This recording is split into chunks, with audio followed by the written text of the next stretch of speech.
Heat capacity is how much energy it takes in order to increase the temperature by 1 degree Celsius. If we compare aluminum with water, let's say that we add 50 joules of heat to water. How much does the temperature change? 10 degrees. However, if we look at aluminum, it changes by 60 degrees Celsius. Why is it that the water can maintain this certain temperature? And part of that is going to be due to all of the hydrogen bonds. We know that whenever you increase the movement, you increase the kinetic energy, as a result, you get heat. But one of the things here with water, it has all these different hydrogen bonds. So in order for that, when that temperature starts to change, you have to break these different bonds here. Due to the strength of these bonds, it's going to be more resistant for change. Heat of vaporization. Vaporization, are we talking about ice to water, or are we talking about water to steam? Water to steam. This year, that is going to be our vaporization. So in vaporization, you are going from a liquid to a gas. But in order for this gas to form, what happens to the hydrogen bonds? They're completely broken here. Versus opposed to water, some of them will get broken. Here, whenever you have this gas, all of those hydrogen bonds are going to be broken. The fact that this is going to have what it relates to cooling our body whenever it evaporates from our skin. We start to sweat. The sweat gets on our skin, and then from there, it goes from a liquid to a gas. And so what happens during this process? Heat is going to be absorbed. This year we're looking at water as a polar solvent. And then one of the things that we notice here, look at the orientation. So whenever you put salt into water, these ions, these cations and ions, they're going to dissociate. They're going to surround all of these different charged particles here. And it's so cool. Look at the orientation of it. This is a partial negative, sodium is positively charged. So all these water molecules are surrounding the area with that negative charge around. And then if you compare that with chloride here, look at the hydrogens that are attached to water. See how they're towards a negatively charged thing here. It's the polarity of water. Hydration layers. This here is what's representing a protein, and surrounding here is not interacting with these other different proteins that have different functions. This also prevents these proteins from settling out in solution. There's no sediment. What is an example? When we talk about these proteins, what are they termed? Like, what is the cytoplasm? Is it a suspension? Is it a solution? Is it a colloid? What is it? It's a colloid, yes. So water is going to help prevent these proteins from settling out. So the activities, is this a polymer or is this a monomer? Polymer is a starch. There's a polysaccharide. It's composed of all these different sugars. In order to break it apart into the individual glucose molecules, we use the mechanism of hydrolysis. Hydrolysis, we're using water and adding it to these bonds to get the formation of all the monomers here. So just think about whenever you're eating your meal, typically you want to have a glass of water. Cushioning, so the CSF, water cannot be compressed. One of the examples we look at, we'll talk about this later on into the nervous system.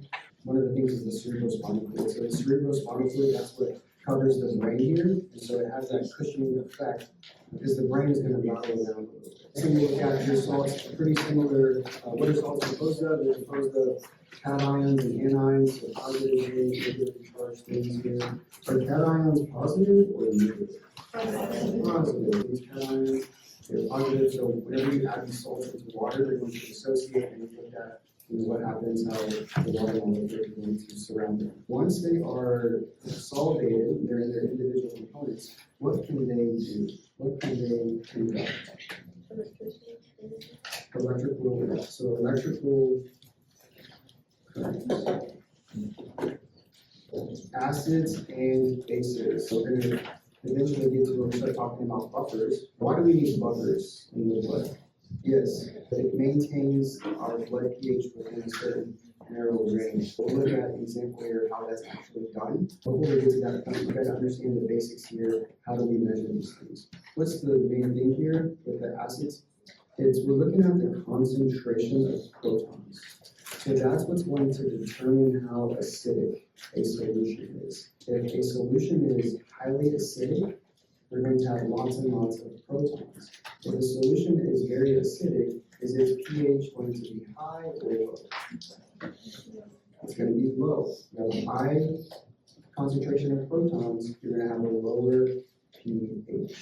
And then when we look at bases here, we're looking at the concentration of the hydroxide ions. So if we have more and more hydroxide ions, it's going to be more basic. Obviously, if we have more of these hydroxide ions, we're going to have less of these protons here. Some of the definitions of them is we think about a Bronsted-Lowry acid. So if something is going to, we're going to get more and more protons, what are we going to do with that proton? We're going to donate it. So it's a proton donor. The Lewis acid is just the inverse of this. It's an electron pair acceptor. So hydrochloric acid, would this be considered a strong or a weak acid? So this is a strong acid. And so when you say it's a strong acid, what happens whenever you place it in water? Is it completely or partially dissociated? Completely, yeah, completely dissociated. If it's completely dissociating, it's going to have a larger effect on pH because you're having more and more protons that are floating in the solution. And carbonic acid, this is a weak acid bases. Bronsted-Lowry bases are going to be proton acceptors, electron pair donors. So hydroxide ions, they bind to protons in the solution, and as a result, what happens to the pH? Does it go up or is it going to go down? Remember we said the lower the pH, the more acidic it is. If this hydroxide ion binds to a proton, that proton is not in solution, what's going to happen to the pH? It's going to go up. Same thing here, if we've got some of these bicarbonate and ammonia, the pH is going to go up. This is a strong base, so it would have a larger effect. I want to make sure that you keep these things straight here. We put Bronsted-Lowry in the top. Our Lewis acids and bases, and so I just put the acids on the side. So this is acid, and then this is the base. If we fill this out, we know that Bronsted-Lowry, we're referring to protons here. And with an acid, it's going to be a proton donor. If the acid is the proton donor, then the base is going to be the proton acceptor. Just a simple mnemonic that I like is, the Lewis, I think of the E, that means that we're referring to the electrons, not the protons. So just that's why I draw it LE with a little minus sign. So we're referring to the electrons and acids RE, and it's just the inverse of the donor, so it's going to be the electron pair acceptor. And then we will have the electron pair. So we talked about measuring the pH, looking at the different acid-base concentration, and looking at this diagram. Let's start here at the very bottom. We've got this solution here that has a pH of 0. Now, it's going to be acid or a base? Acid. It's going to be a strong acid. So hydrochloric acid, this would be an example here. And then another thing to note here, we look at the concentration of hydroxide ions here versus the protons. So for over here, it's going to be 10 to the 0 for the concentration of protons, and then for hydroxide, it's going to be 10 to the negative 14. Remember, 10 to the 0 is going to equal 1. So this is a very large number as opposed because it has a negative. That's one of these negatives, is negative 14. And this is something that's really acidic. And then also, if you look at, so this shows lemon juice, but also gastric juice. Gastric juice is something that's very acidic within the stomach. When we have a neutral pH, we're going to have 10 to the negative 7, as well as 10 to the negative 7 for the concentration of protons and the concentration of the hydroxide ions here. But then a strong base is the thing that I talked about with sodium hydroxide. Over here, it's going to be, we're going to have lots and lots of these hydroxide ions, so it's going to be 10 to the 0, and we're not going to have any of these proton in solution, or 10 to the negative 15. This scale is logarithmic, meaning that if we change one of the pH units, we have a tenfold change in the pH. So it go So if there's 1 unit difference, it would be 10. Then what would be the next number that you would go? If you're increasing to another unit? 100, then it would be 1,000 and so on. Those numbers keep going up. It's a tenfold difference. The concentrations, pH, is going to be equal to the negative log of the concentration of protons. That's how you put it in the calculator. You put a negative log in whatever the concentration of the proton is. With this example here, we put 10 to the negative, so negative log of 10 to the negative 7 is going to give you a pH of 7. If you have a pH of 7, we said that that solution is neutral. What that means is about equal concentrations of protons and equal concentrations of these hydroxide ions. So pH is equal to the pH. And so when we look at DI water, distilled water, it's going to have a pH of 7. Acidic solutions. Your pH, we talked about this, is going to be lower than 7, and we're going to have a higher concentration of the protons compared to the hydroxide ions. And whenever we decrease the pH, what happens to the acidity? It goes up. The solution with the pH is going to have how many protons in solution? The hydrogen ions here. What is that going to be? Not 1 unit, it's 2 units, so it's not 10, it's 100. So 100 times as many protons, or we could say, if you write that in scientific equation, that's going to be 10 to the second.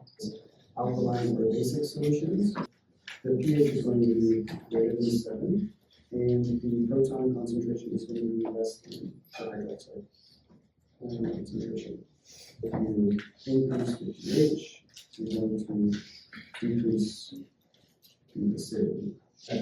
These two here, a solution of pH of 12 compared to a pH of 7, that would be 1 over 100,000 times the protons ion in solution. Or we can write that as 10 to the negative 4. Where are we getting this 1 to the negative 5 or 10 to the 7? Here, Yes. you're just subtracting the units. 12 minus 7 is 5. Oh. And so we're talking about a basic solution. So you're going to have less amount of protons in solution. Remember, if it's a negative number, that's a smaller number. Okay, so like 10 to the negative 5, this is larger than like 10 to the negative 14. So then you got the 2 because it's negative 7 minus 5. Right? Or 10 to the second. So these things right here, 1 over 100,000 is the same as writing this. Like you just write 1 over 100,000. Because let's say that 1 was removed. It would just be 10 to the 5th, right? But if you just put 1 over that number, then it converts it to 10 to the 5th. Why is 5 minus 7 positive 2? 12 minus 7 is positive. It's just based off of, so this is a pH of 5, this is a pH of 12. Mr. Costa, Yes. can you explain in the acidic solutions, can you explain the 100 or like 10 to the second? Oh, this one here for the acidic solution. Yeah. We're comparing the solution with the pH. And so we said that the lower the pH, the amount of proton is going to increase. The pH is equal to the negative log of the concentration of this unit, right, we're having more, so don't even look at this. I think that 10 to the second is going off here. We're going to have 100 times more of those protons in a solution with a pH of 5 compared to a pH of 7. It's more acidic. If you look at neutralization, what's going to happen here, let's say that we add a strong acid and we add a strong base. So if we have neutralization here, we have hydrochloric acid and sodium hydroxide. What's going to happen? We're going to get displacement here. So we'll get our sodium ions and our chloride ions, and then what's left? Water. That's why we say that it is neutralized, right? We're neutralizing the protons and the hydroxide ions. Buffers are essential to maintain blood concentration. Anyone know the range? 7.35 to 7.45. That's the range here that we have to keep it within. How how do we keep it within this narrow range? Well, we'll look at something that's known as carbonic acid.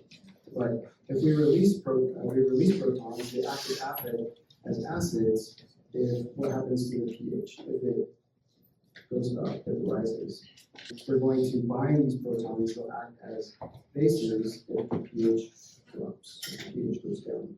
They can do this because we have a weak acid with the corresponding or its conjugate. It's conjugate base. We talked about this acidity and measuring the free protons in the solution. We'll look at the example here. This itself is not increasing the pH until it dissociates. So acids that completely dissociate, something we talked about, they are strong acids. If they partially dissociate, they are weak acids. And so one of those weak acids is what's known as, this is carbonic acid. That brings me to the next point, which we're going to talk about is the bicarbonate buffer system. So how can we maintain the pH within this narrow range? Well, that's when we have H2CO3.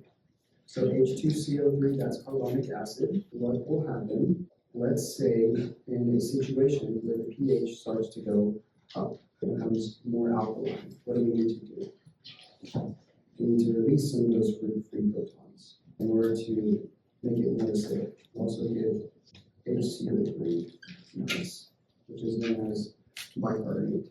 So if there is a increase in the pH, it starts to become more alkaline, it will dissociate. And then we increase our concentrations of the protons in order to compensate for that. However, let's say that the pH starts to go down, there's a decrease in the pH. Why? Let's say that there's increasing amounts of this proton concentration, and we can push it back in this direction. And so what will happen is this bicarbonate can pick up, it can mop up that proton. As it does that, it pushes it in this direction. Monomers versus polymers. So how organic compounds are going to be broken down? They can be broken down by dehydration, or we can use hydrolysis. So when we look at dehydration, what are we doing here? Look at this molecule of water. We are removing the water, and we link these monomers together.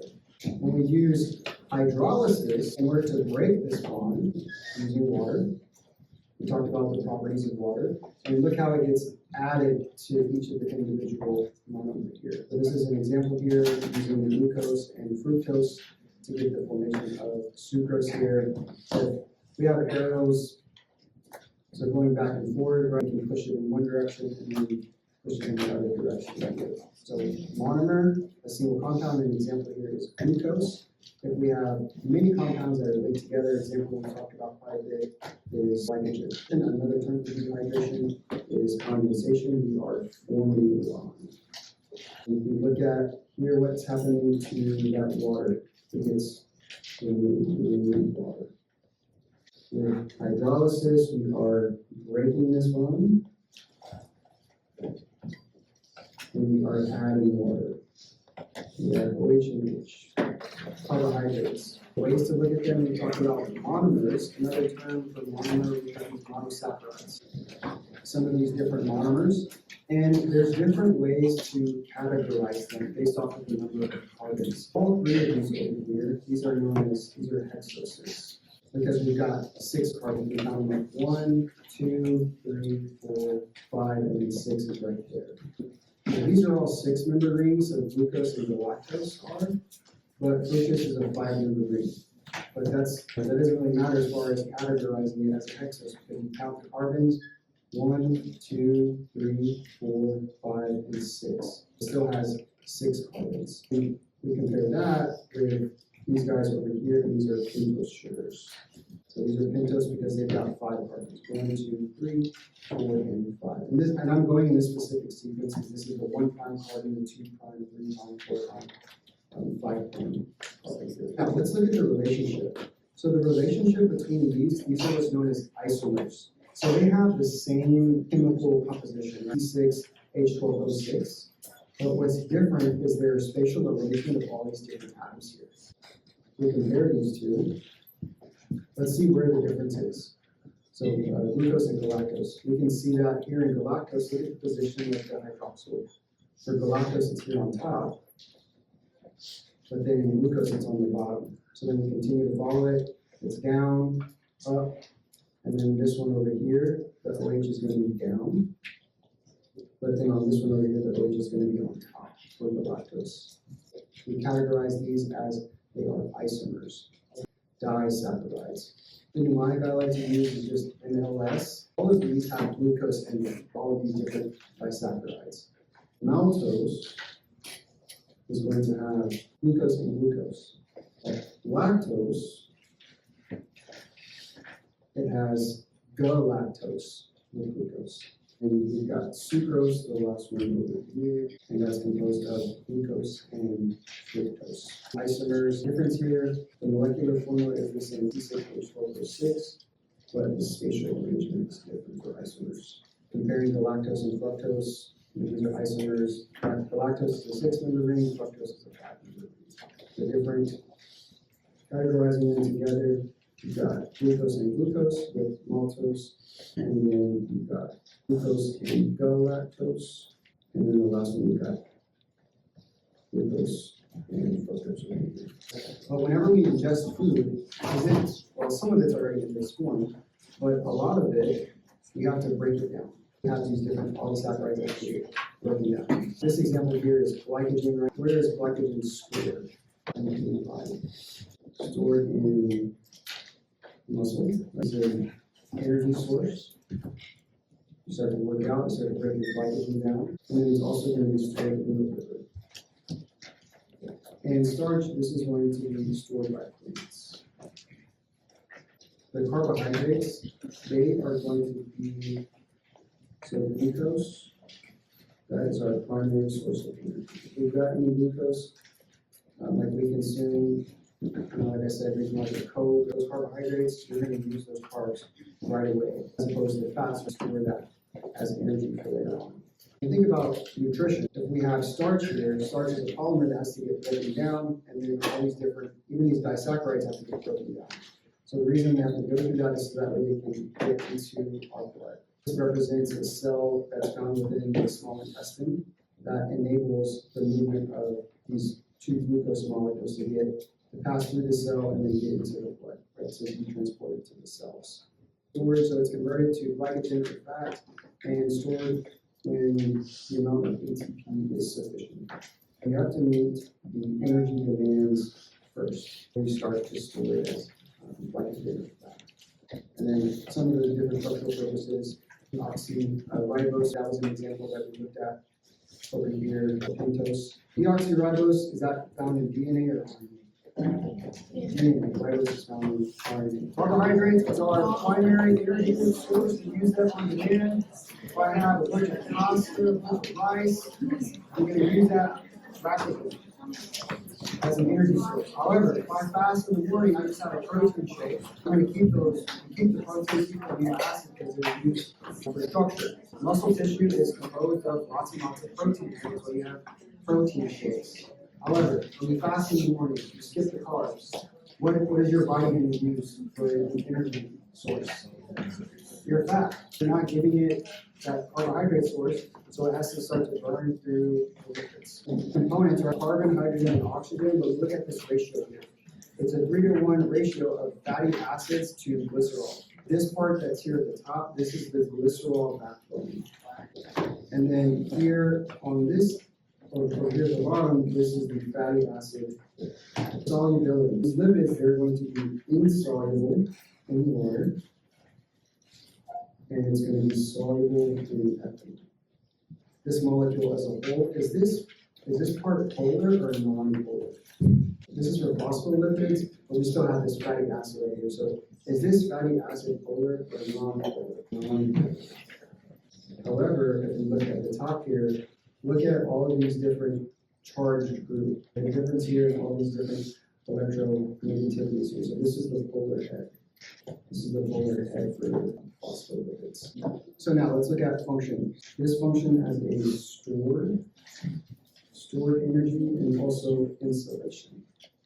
So we've talked about the glycerol backbone and the fatty acid tail. That's going to be non-polar.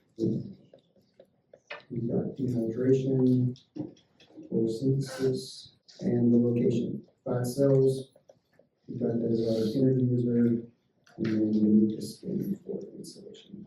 So if we say that a molecule is saturated, that's what would represent over here. There are no double bonds found on the tail of the gear. So this is butter. Well, butter is going to be solid at 1 temperature. Now, if it is unsaturated, we've got at least one double bond, but it's going to be a liquid at room temperature. So this is olive oil. And terminology for these two, this is a saturated fat, and this is an unsaturated. Looking at the orientation of them, so you have cis versus trans double bonds. So if you look at the orientation of this one, with these two carbons, and then there are groups. On this side, they're on the same side. So this is a cis molecule, as opposed to trans, like trans fats. Where are trans fats found? They're going to be found in our dairy products. All the things that taste good, but they're not good. Omega-3s is going to be found in the fish. So key differences here, guys. So one of them is going to increase the risk of heart disease, and the other one is going to reduce. Okay, guys, let's move on here and talk about phospholipids. Function here is going to build the cellular membranes. So here, that's the polar head. And this is the one hydrophobic, non-polar is going to avoid loss of water. If it is polar, it's going to be loss of water. I remember like dissolves, right? Is water polar or non-polar? Polar. So looking at steroids here. So steroids are derived from, this is cholesterol. So this molecule over here, this is cholesterol. And we can synthesize this using all these different enzymes and make some of these different materials. So steroid hormones, some that we've already talked about, including our sex hormones. Two examples of sex hormones. Testosterone and estrogen. Yeah, those are two things that we've already talked about. Also, we can also synthesize vitamin D using let's look at amino acids. What function is this? Is it the amino end or is it the acid end? Amine. So this is the amino part. So that's why we say amino, and this is the acid. So this is more specifically carboxylic acid. And then over here, we've got the hydrogen, and this is the R group. So that R group, so there's over 21 different amino acids, and that R group is what's going to determine how that amino acid is. So this is one single individual amino acid, but whenever we combine them together, so whenever we get the formation of our dipeptide, we're going to use dehydration. That water gets removed, and what do we get the formation of? This bond right here, this is known as a peptide bond. Terminology that we use to describe this is a dipeptide. This is the terminology that we can use to describe some of them depending on how many amino acids are going to be made together. If it's 2, it's a di. If it's 3, it's a tri. If it has less than 20, so after 3 units, it's just kind of peptide. It's like polypeptides within this range of proteins have more than 50. So dehydration is going in this direction. Condensation is another term that we can say to describe this. And then water creating hydrolysis. So we're using water to cool the bond. And remember, water is added to it with hydrolysis, but it's cooling in addition to direction. It can also act as an acid or a base, so we can donate a proton there, or we can accept a proton there. To get NH3 plus and CO minus. Structural levels. We look at the first one here is the primary structure. And you can see a peptide bond here. And that's what's linking in by the primary structure. So we look at the secondary, we've got the alpha helices. This is the alpha helix. And this is the beta sheets. But what's keeping these guys together is these hydrogen bonds. They're held by hydrogen bonds. And if you look at where the interaction is occurring, it's occurring right in here. So right in there, you've got the interaction between the carbonyl and the amine of it. Right? Carbonyl. This is the carbonyl. And then this is the, so this is the carbon.